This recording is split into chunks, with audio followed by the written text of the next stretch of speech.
Wow wow wow wow, শুধু কমেন্টে wow wow লিখবে।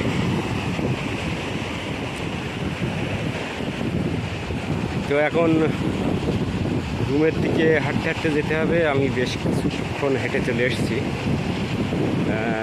আমাদের ওই যে ঝাউ গাছটা দেখা যাচ্ছে, এই যে ঝাউ গাছটা, এই জায়গা থেকে আমাদের ভিতরের রুম।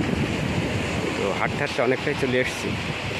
দেখাচ্ছে এই কাছেই, কিন্তু কাছে না, অনেকটা দূরে এসেছি। সমুদ্রের সাইডে হাঁটতে বেশ ভালো লাগছিলো, এই কারণে হাঁটতে হাঁটতে চলে আসলাম। তো আমার এই সমুদ্রের ভিডিও অনেকেই দেখেছো। আমি ফেস দিই না, কিন্তু ফেস দিই না তার কারণ আছে একটা। ফেসটা দিই না তার মূল কারণ হলো আমি একলা একলা আসি এখানে, ঠিক আছে? আমার সাথে কেউ আসে না। আর সেরকম প্রশিক্ষণ কারোর দেওয়া নেই যে আমার ভিডিও বানিয়ে দেবে। তো আমি চেষ্টা করেছি দু একজনের দিয়ে ভিডিও বানানোর, কিন্তু হাত কাঁপিয়ে ফেলে, এদিক ওদিকে করে ফেলে, ক্যামেরা নড়িয়ে ফেলে। ওই কারণে আমি নিজে নিজেই ভিডিও বানাই আর নিজে নিজেই পোস্ট করি। তো ভিডিও বানানোর একটা পোস্ট যদি না জানা থাকে, এই যে ঢেউটা আসছে, এই ঢেউটা কোথায় এসে শেষ হলো সেই জায়গা পর্যন্ত না রাখলে ভালো লাগে না। আবার যখন ওই দিকটাতে ঢেউ উঠছে, ওই ঢেউগুলো জন্য কভার করার দরকার। এবারে এই ঢেউটা আসলো এখানে এসে শেষ হলো, এভাবে কভার করতে হবে। এবার কভার না করতে পারলে ভালো লাগে না ভিডিওটা। ওই যে দূরের ঢেউগুলো আসছে, ঢেউগুলো কভার করতে হবে, একটু জুম করতে হবে, এভাবে জুম করে দেখাতে হবে। এই যে দূরের জিনিসগুলো, এই দূরের জিনিসগুলো একটু জুম করে দেখাতে হবে, তবেই তো ভিডিও কিন্তু ভালো লাগবে।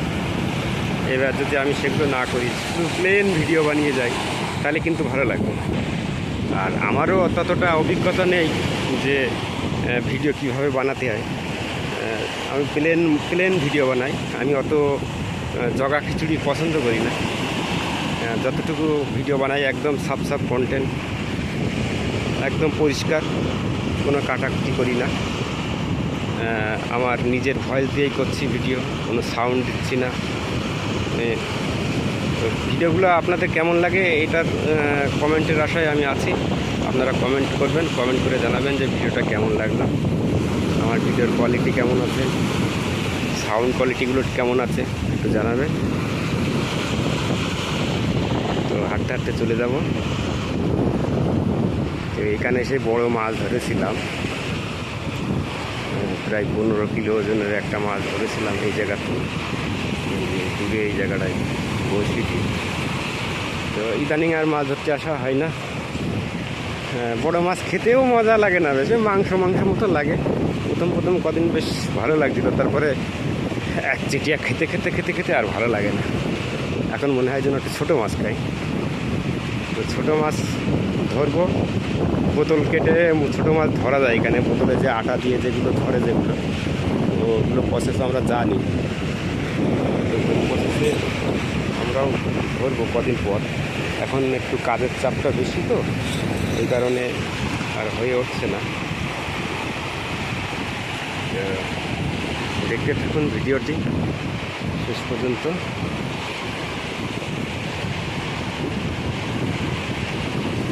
ও হো হো হো হো, হাওয়াটা দারুণ লাগছে আমার কাছে, বেশ একটা ঠান্ডা হাওয়া, মনটা জুড়িয়ে যায় একদম।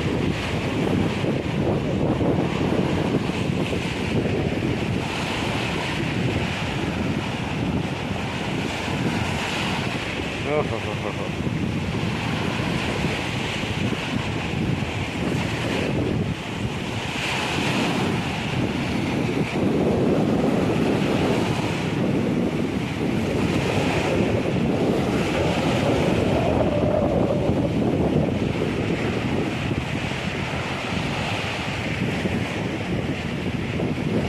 পানি একটু করে বাড়তেও আরম্ভ করেছে, পানি অনেকটাই বাড়ছে, এবার আস্তে আস্তে বাড়বে পানি।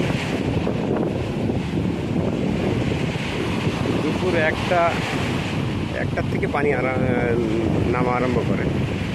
12টা নাগাদ সমুদ্র একটা গর্জন অন্যরকম থাকে। তো ওই সময়টা রোদ থাকে প্রচণ্ড, আসা হয়ে ওঠে না।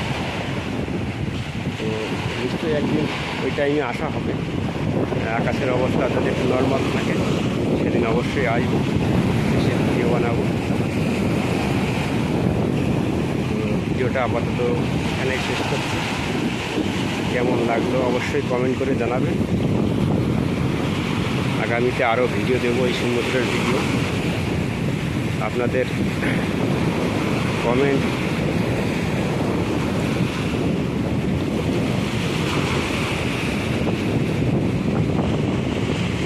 এখানে কিছু একটা আছে, এই জায়গায় একটা বড় মাছ কিংবা কিছু একটা আছে এই জায়গাটায়। দেখার দরকার নেই, বেরিয়ে পড়ি।